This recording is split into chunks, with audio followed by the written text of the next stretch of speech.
Situé à plus ou moins 15 km du centre-ville de Lubumbashi, dans la commune annexe, le village Kasamba est désormais connecté au réseau électrique, et ce, pour la toute première fois de son histoire. Et cela grâce aux efforts de l'exécutif provincial.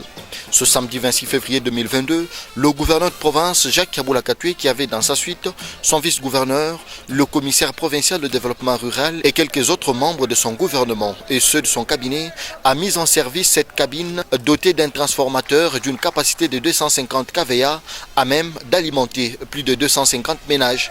C'est Monseigneur Bertin Soubimoualé qui l'a béni avant que Jacques Kabula Katoué ne coupe le ruban symbolique et ne mette en service la cabine au grand bonheur des habitants de Kasamba. Par la suite, le gouverneur et toute sa suite sont allés inaugurer une borne fontaine construite aussi sur fonds propres de la province du Haut-Katanga et capable de desservir tous les villages en eau potable. Cette inauguration intervient 6 mois après que Jacques Kabula Katoué eut promis du courant et de l'eau lors de son dernier passage à la population de cette partie de la province. S'adressant à la population de Kasamba, le troisième gouverneur élu du Haut-Katanga lui a demandé de scolariser les enfants et s'adonner à l'agriculture.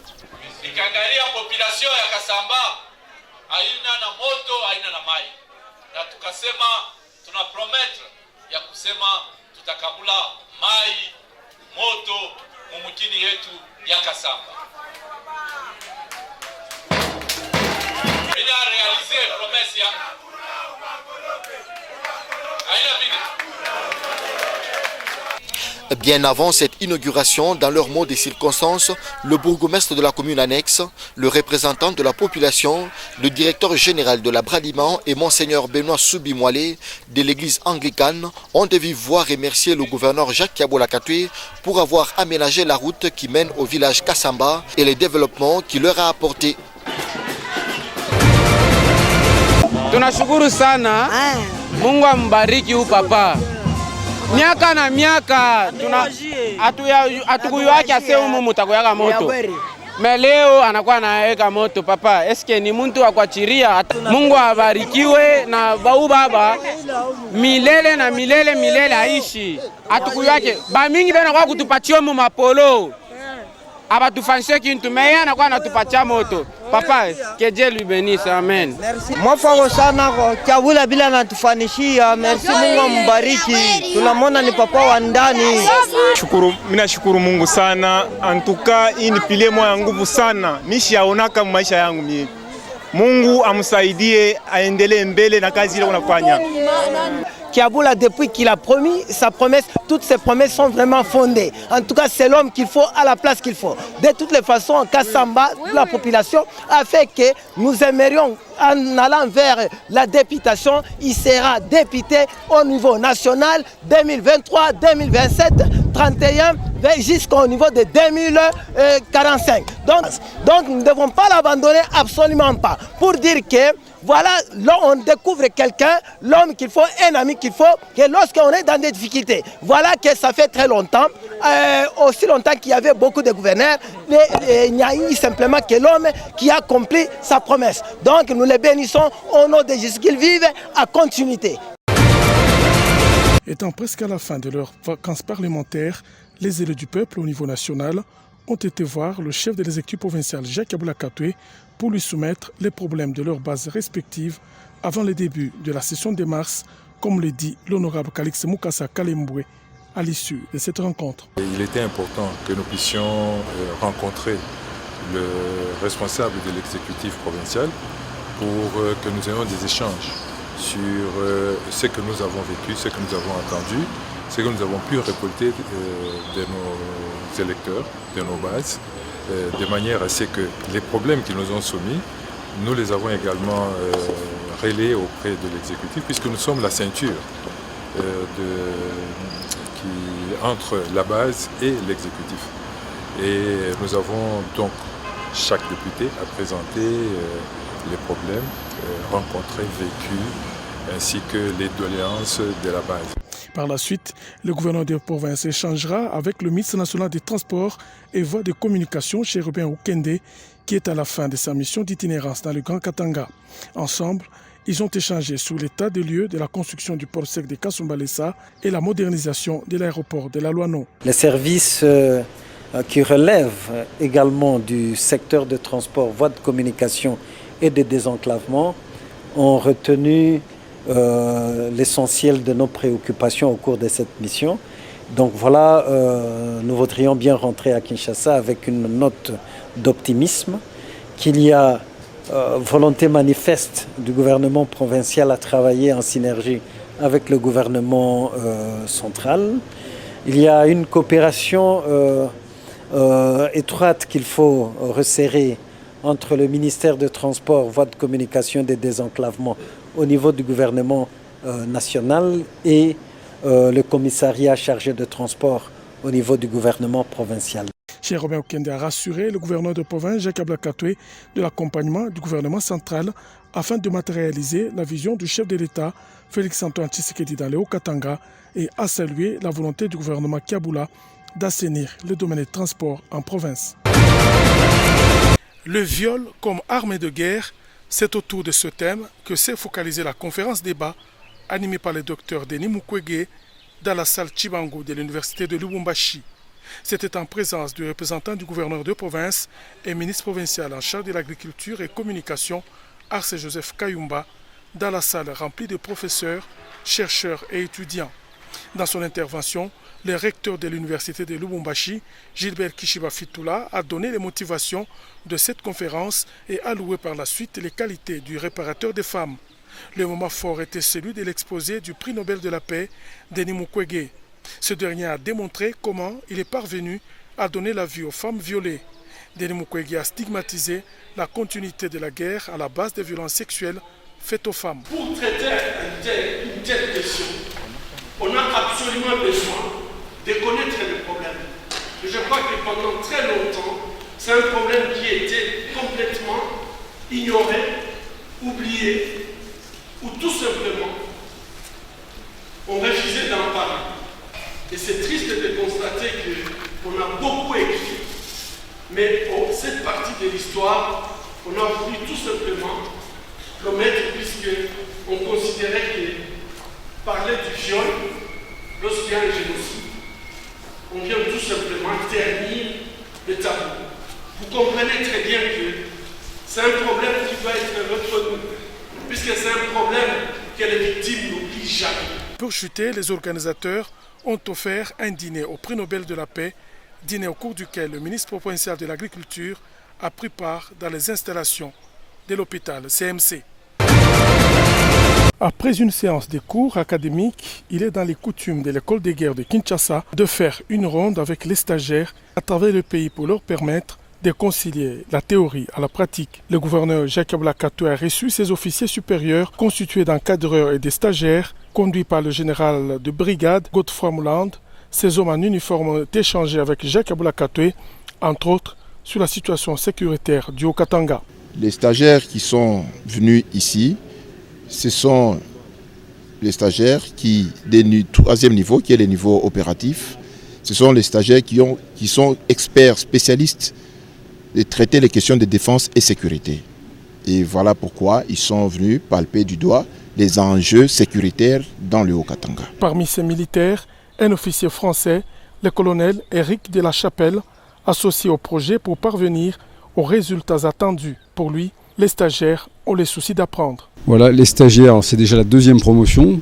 Et donc les deux promotions se ressemblent dans le sens où les stagiaires sont très enthousiastes. Et on sent une soif d'apprendre, une soif de savoir, de façon à pouvoir faire évoluer les choses et rétablir un climat de paix, de sécurité et de stabilité dans leur pays.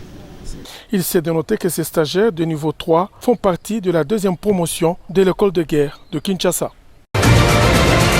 Cette réunion d'échange du ministre national des Transports et Voies de Communication avec le comité de gestion de la SNCC en présence du vice-gouverneur de la province du Haut-Katanga, Jean-Claude Kamfouaki-Mimba, a débuté par l'intervention du directeur général Fabien Moutombe qui a présenté la cartographie et les difficultés de cette entreprise publique. Pour sa part, le ministre national des Transports et Voies de Communication, Chérubin Okende Senga, a interpellé les membres du comité de gestion de doubler les efforts afin que la SNCC, Société nationale des chemins de fer, joue son rôle de locomotive de l'économie du pays. au niveau du gouvernement, nous sommes clairs.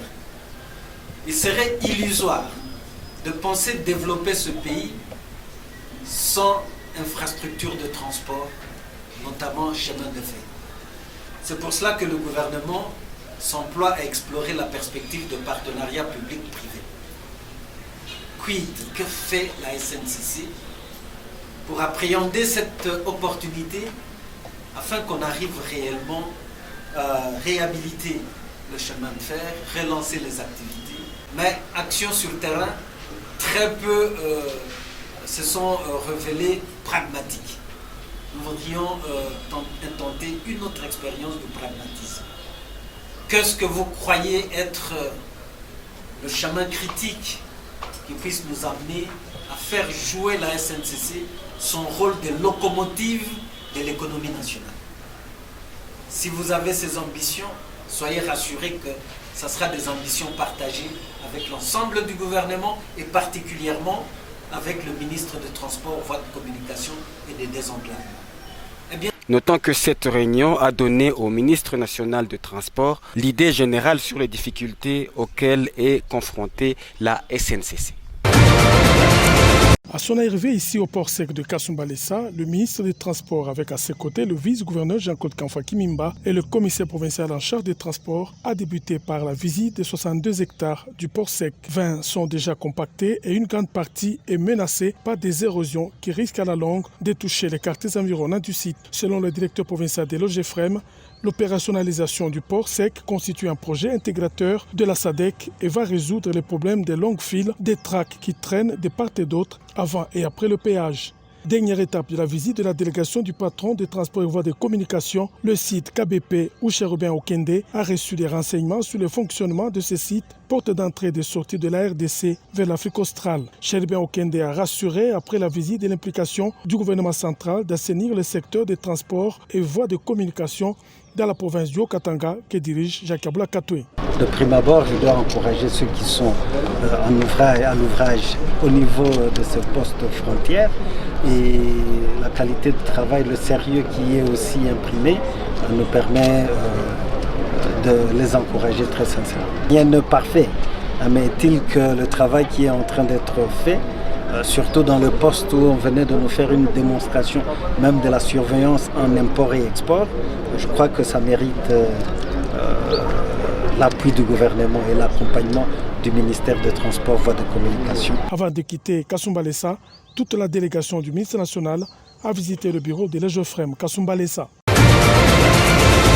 Le transport des produits miniers à travers la ville de Likasi, après la mesure du gouvernement provincial limitant les tonnages, c'est le nœud de l'échange qu'a eu dans son cabinet de travail le ministre provincial des infrastructures, Miguel Katem Kachal, avec la délégation de la Chambre des mines. Le président de cette filière de la FEC, Louis Watom, salue la mesure prise par le gouvernement Kaboula afin de préserver à la fois les routes et la sécurité de la population de la ville montagneuse menacée par d'incessants passages des poids lourds à travers les agglomérations. Nous avons été édifiés, nous avons été informés par son Excellence des mesures qui ont été prises, mesures que nous, au niveau de la Chambre des mines et de la FEC, nous saluons et nous encourageons.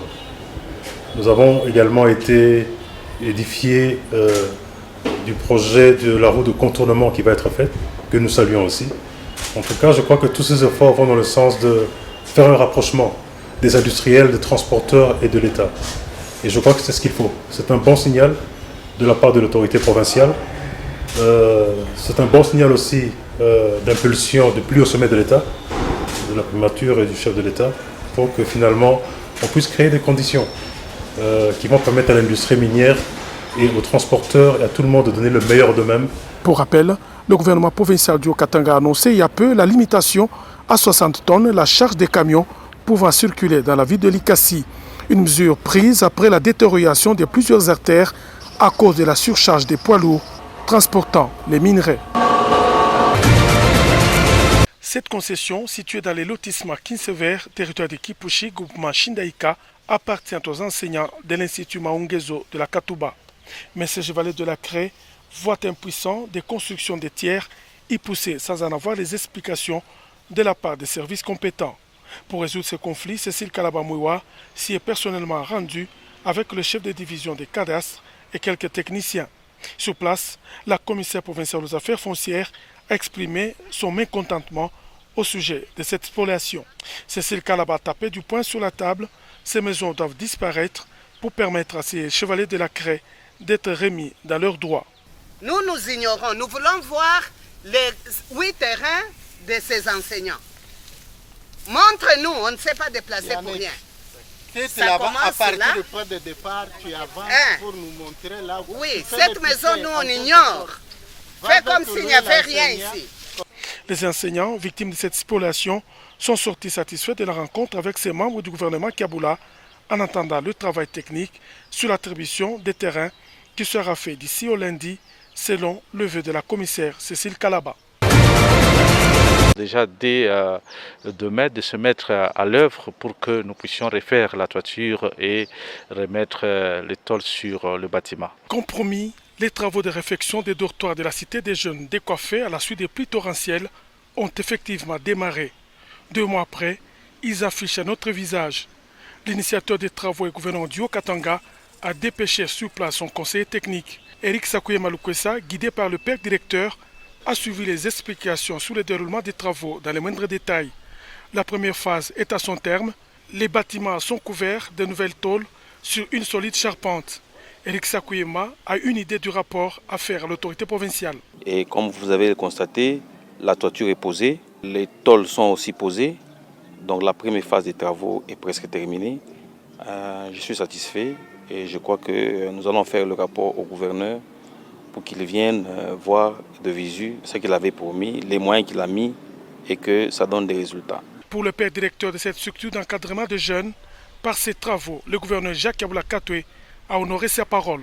Les gouverneurs étaient passés lorsque la toiture de cet internat est tombée et il avait promis de revenir dans peu de temps. Je crois que très vite il a envoyé des personnes. Et on voit l'effectivité des travaux. Nous ne pouvons lui dire que merci et que le Seigneur bénisse les travaux qu'il est en train d'entreprendre, comme un bon papa qui ne nous abandonne pas, qu'il continue à nous accompagner. Les conseillers techniques du gouverneur et l'équipe du ministère provincial des infrastructures qui l'accompagnaient sont optimistes quant à la suite des travaux.